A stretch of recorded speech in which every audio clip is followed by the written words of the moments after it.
Hello students, पिछली कक्षा में हमने उपसमुच्चय, वास्तविक संख्याओं के अंतराल, घात समुच्चय, सार्वत्रिक समुच्चय, इनकी परिभाषा और इनके बारे में हमने विस्तार से पढ़ा था और आपने इसको समझा होगा और कॉपी में लिखा होगा। तो उसी पर आधारित आज हम प्रश्नावली 1.3 प्रारंभ करने जा रहे हैं। तो इसमें पहला सवाल है, रिक्त स्थानों में प्रतीक सबसेट, ये सबसेट का चिन्ह है या सबसेट नहीं है या उपसमुच्चय नहीं है, को भरकर सही कथन बनाना है। ठीक है, सही कथन बनाइए। तो हम जानते हैं उपसमुच्चय की परिभाषा वही जैसे बताया था आपको। ठीक है, तो पहला पार्ट है इसका 2 3 4, 1 2 3 4 5। अब आप देखिए 2 3 4, अगर इसमें है 2 3 4 है ना, यानी कि ये इसका एक उपसमुच्चय है, क्योंकि इसके सभी अवयव इसके भी अवयव हैं। परिभाषा बताइए ना, जो इसका अवयव है तो इसका भी होना चाहिए, तो हम कहेंगे ये इसका उपसमुच्चय है। तो हम इसमें कौन सा चिन्ह लगाएंगे? ये वाला। ठीक है, सबसेट का साइन लगेगा। इसी तरह से A B C, B C D, क्या ये उपसमुच्चय है? नहीं है। ए बी और सी तो है लेकिन ए नहीं है, तो सारे अवयव इसमें भी होने चाहिए। इसका मतलब हम कहेंगे it is not a subset of second का, ये इसका उपसमुच्चय नहीं है। ठीक है, इसी तरह से एक समुच्चय हमारे पास x is such that x आपके विद्यालय की कक्षा 11 का एक विद्यार्थी है। ठीक है, दूसरा है x is such that x आपके विद्यालय का एक विद्यार्थी है। तो मैंने बताया था आपको जब समझाया था कि विद्यालय क्या है, एक समुच्चय है और उसके अंदर विभिन्न कक्षाएं उस विद्यालय के उप समुच्चय के रूप में हम कह सकते हैं। तो जैसे इसमें कहा x आपके विद्यालय की कक्षा 11 का एक विद्यार्थी, ऐसे ही यहाँ कक्षा 9 का एक विद्यार्थी कहा जा सकता है, कक्षा 8 का एक विद्यार्थी कहा जा सकता है। तो ये सब क्या है, इसके उप समुच्चय हैं, तो इसमें ये वाला साइन लगेगा। ठीक है, ये साइन लगेगा। ठीक है,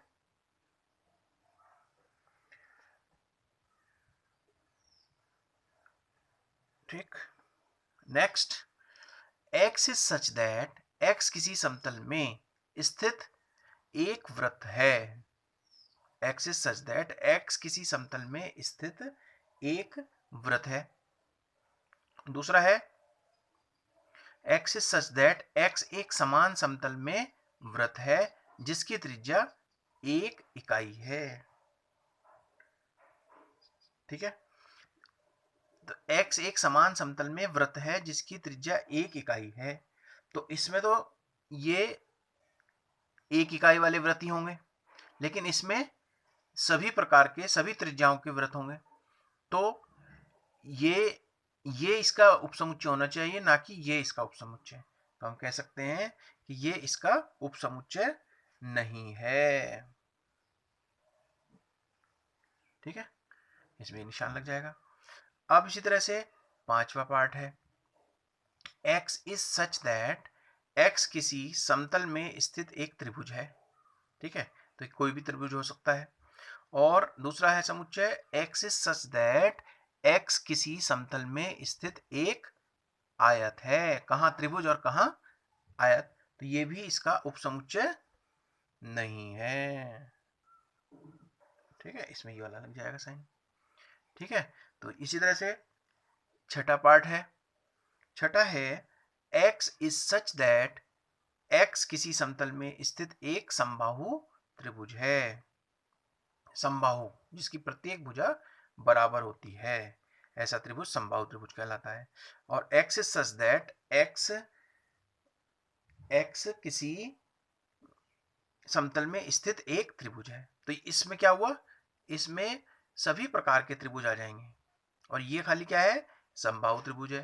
तो इसमें समबाहु भी आ जाएंगे, विषमबाहु भी आ जाएंगे, अधिक कोण त्रिभुज भी आ जाएंगे, सभी प्रकार के त्रिभुज इसमें आ जाएंगे। लेकिन ये समबाहु त्रिभुज क्या होगा, ये इसी का एक पार्ट होगा। तो हम कह सकते हैं कि ये इसका उपसमुच्चय होगा। ठीक है, उपसमुच्चय हो गया, इसमें ये लग जाएगा। ऐसे ही लास्ट पार्ट है इसका, x is such that x एक समप्राकृत संख्या है। समप्राकृत संख्याएं कौन सी होती हैं, 2, 4, 6, 8, 10, इस तरह से। तो ये क्या हो गया, समप्राकृत संख्या। और x is such that x एक पूर्णांक है। पूर्णांक में सब आ जाते हैं, 1, 2, 3, 4, 5, 6, धन पूर्णांक, ऋण पूर्णांक, इसमें सब आ जाते हैं। ठीक है, और ये समप्राकृत संख्या एक इसका ही एक पार्ट है। 2, 4, 6, 8, तो वो इसमें तो होंगे ही होंगे, और इसके अतिरिक्त और भी सारी संख्याएं होंगी इसमें। तो इसलिए ये इसका उपसमुच्चय होगा। ठीक है, तो इसमें ये साइन लग जाएगा। तो इसको आप समझकर करेंगे। ठीक है, इसको समझने की जरूरत है। तो नेक्स्ट है, अगला क्वेश्चन है, जांचिए कि निम्नलिखित कथन सत्य है अथवा असत्य है। जांचिए कि निम्नलिखित कथन सत्य है अथवा असत्य है। तो यहां पर हमें क्या लिखना है, सत्य और असत्य लिखना है। तो देखिए, ए बी वही उपसमुच्चय पर आधारित है, ए बी, और इसमें बी सी ए, बी सी है ना। तो ये क्या होना चाहिए, इसका उपसमुच्चय होना चाहिए। तो कौन सा साइन लगना था, उपसमुच्चय का लगना था। ये कह रहा उपसमुच्चय नहीं है, तो ये क्या हुआ, ये असत्य हुआ कि नहीं हुआ, ये असत्य हुआ।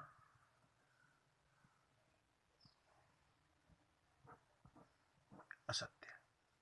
ठीक, इसी तरह से ए और क्या दिया हुआ इसमें, ए कॉमा ई। ठीक है, A comma E is a subset of X is such that X अंग्रेजी वर्णमाला का एक स्वर है। तो ये क्या है, ए ई आई ओ यू, ये क्या होते हैं, अंग्रेजी वर्णमाला के स्वर हैं। तो ये तो हुआ ए ई आई ओ। अगर इसे हम रोस्टर मेथड में लिखेंगे तो ये क्या हो जाएगा, ए ई आई ओ यू। तो ए और ई, ए ई आई ओ यू में है, तो इसका मतलब ये क्या है, सत्य है। क्या है, सत्य है। ठीक, अब तीसरा पार्ट है। तीसरा है, 1, 2, 3 इज ए सबसेट ऑफ 1, 3, 5। ये इसका उपसमुच्चय है ही नहीं, और ये कह रहा है ये इसका उपसमुच्चय। तो ये क्या हुआ, असत्य हुआ।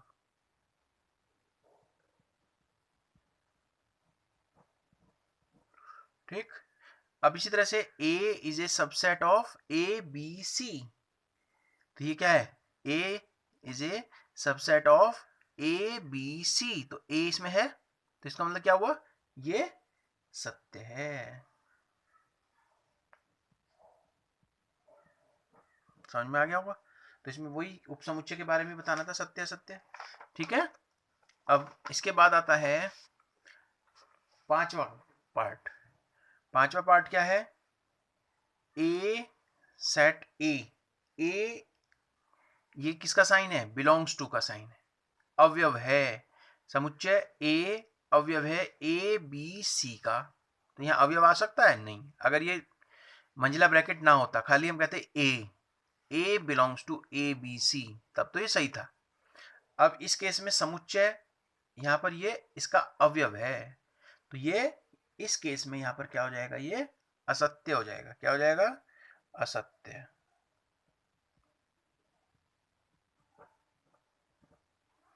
ठीक है, तो देखिए, ठीक है ना। अगर यहाँ खाली उपसमुच्चय का साइन होता तब तो ये सही था, नहीं तो ये इस केस में ये चिन्ह गलत लगा है, इसलिए ये असत्य है। ठीक है, अब छठा है, क्वेश्चन नंबर 2 का लास्ट पार्ट है, x is such that x संख्या 6 से कम एक प्राकृत संख्या है। 6 से कम प्राकृत संख्या क्या होंगी? 1 2 3। अच्छा, सम प्राकृत संख्या, x संख्या 6 से कम एक सम प्राकृत संख्या। तो सम प्राकृत संख्या क्या होंगी? 2 4, सिर्फ 2 और 4 होंगी। और यहां पर क्या है? x एक प्राकृत संख्या है जो संख्या 36 को विभाजित करती है। तो प्राकृत संख्या भाई 2 से भी 36 में भाग चला जाता है ना, और 4 से भी चला जाता है, 6 से भी चला जाता है, ठीक है, और 9 से भी चला जाता है, इस तरह से 12 से भी चला जाता है, ठीक है। तो इस तरह से बहुत सारी संख्या आएंगी, और यहां पर सिर्फ वो है सम प्राकृत संख्या है जो कि 6 से कम है, 2 और 4। तो इसका मतलब ये क्या है? सत्य है। ये जो हमारा ये जो दिया हुआ है ये क्या है? हमारा सत्य है। ठीक, तो इसको आपको कॉपी में लिखना है। ठीक, तो अब इसी तरह से तीसरा, मान लीजिए कि a बराबर, ध्यान देंगे, a एक समुच्चय है जिसके अंतर्गत क्या है? 1 2 कॉमा, और ये ध्यान देंगे 3 और 4, और ये जो समुच्चय है ये इसका अवयव है। जैसे घात समुच्चय में लिखते हैं ना, इस तरह से ये इसके अंदर एक समुच्चय भी दिया है, और कॉमा 5, ये पूरा इसका एक अवयव है। ठीक है, तो निम्नलिखित में से कौन सा कथन सही नहीं है और कौन सा, और क्यों? कौन सा कथन सही नहीं है और क्यों? ठीक है, तो ये बताना है आपको। तो देखिए, क्या ये सत्य है? क्या ये सही है? अब ध्यान देंगे, 3,4 is a subset of A. 3,4 is a subset of A. तो ये क्या है? असत्य है। असत्य है ना? तो क्यों है असत्य? तो इसमें आप लिख भी सकते हैं, असत्य इसलिए है क्योंकि 3 और 4 ये सबसेट है ना, इसका सबसेट है। अगर हम ये कहते 3 और 4 ये बिलोंग्स टू वाला अगर लगता है, इसमें belongs to A, belongs to A, तब तो ये सत्य था, नहीं तो ये असत्य है, सही नहीं है।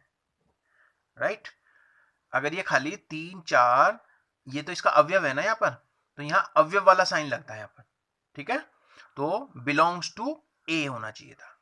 इस केस में ये सबसेट लिख दिया, तो ये क्या है? ये असत्य है। ठीक, दूसरा पार्ट है 3 4 बिलोंग्स टू ए, ये सही है, ये सत्य है, जो कि हम अभी पहले पार्ट में कह रहे थे। ठीक है, ये सत्य है। इसी तरह से अब इस केस में ये सत्य है। अगर हम इसको ऐसे लिखेंगे तो ऐसे लिखा जाएगा, नहीं तो अगर हम इसको ब्रैकेट में लिखेंगे तो ये एक उपसमुच्चय हो जाएगा। ठीक है, तो ये सत्य है। ठीक है,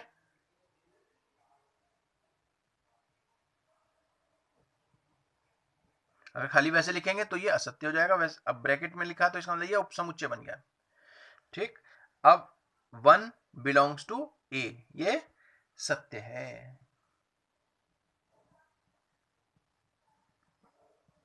सत्य है ना, क्योंकि एक जो है ए का अवयव है। एक सबसेट ऑफ ए, ये असत्य हो जाएगा। ये सबसेट कहां हुआ?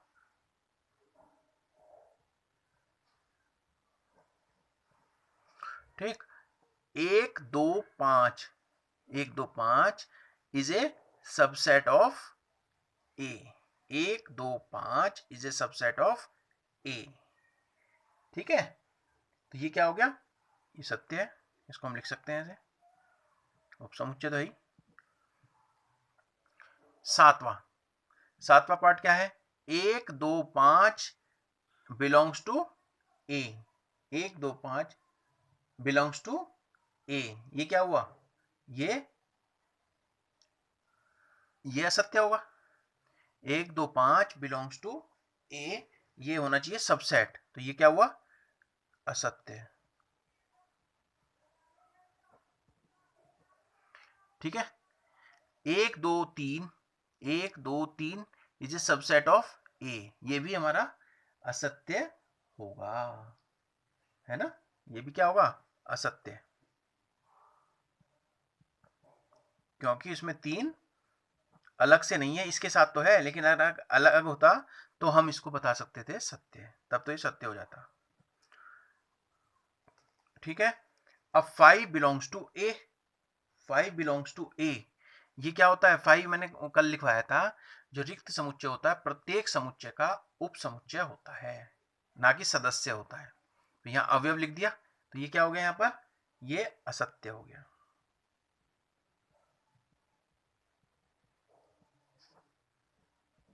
ठीक है, लेकिन 5 is a subset of A, 5 is a subset of A क्या हो गया, ये सत्य हो जाएगा, क्योंकि प्रत्येक रिक्त, कोई भी रिक्त समुच्चय या कोई समुच्चय किसी भी समुच्चय का उप समुच्चय होता है।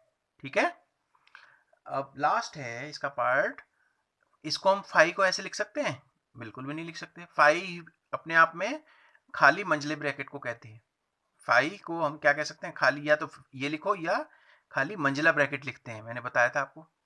ठीक है, तो ये असत्य माना जाएगा। ठीक है, इसको हम ऐसे नहीं लिख सकते, या तो हम खाली लिखेंगे 5 इज ए सबसेट ऑफ ए, या ब्रैकेट लिख के सबसेट ऑफ ए, वो सत्य माना जाएगा। इस केस में ये क्या कहलाएगा, असत्य है। राइट, तो इस बात का आप ध्यान रखेंगे, मेरे ये समझ में आ गया होगा आपको। ठीक है, तो परिभाषा मैंने समझाई थी, उसी पर आधारित ये सब सवाल है, मैंने बताया था। अब नेक्स्ट है क्वेश्चन नंबर 4, निम्नलिखित समुच्चयों के सभी उपसमुच्चय लिखिए। निम्नलिखित समुच्चयों के सभी उपसमुच्चय लिखने हैं, मैंने बताया था कैसे लिखते हैं। तो ए दिया है, पहला पार्ट है इसमें ए, इसके उपसमुच्चय बताने हैं। तो सबसे पहले तो हमें ये पता होना चाहिए इसमें उपसमुच्चय होंगे कितने। उसके लिए सबसे पहले इसमें देखेंगे कितने अवयव हैं। तो ये Na बराबर कितना है, कितने अवयव हैं, 1, ध्यान से समझेंगे, कितने अवयव हैं, 1। और उपसमुच्चयों की संख्या का सूत्र मैंने बताया था जब उपसमुच्चय समझाया था, घात समुच्चय में भी समझाया था। तो उपसमुच्चयों की संख्या कितनी होगी, 2 की पावर m।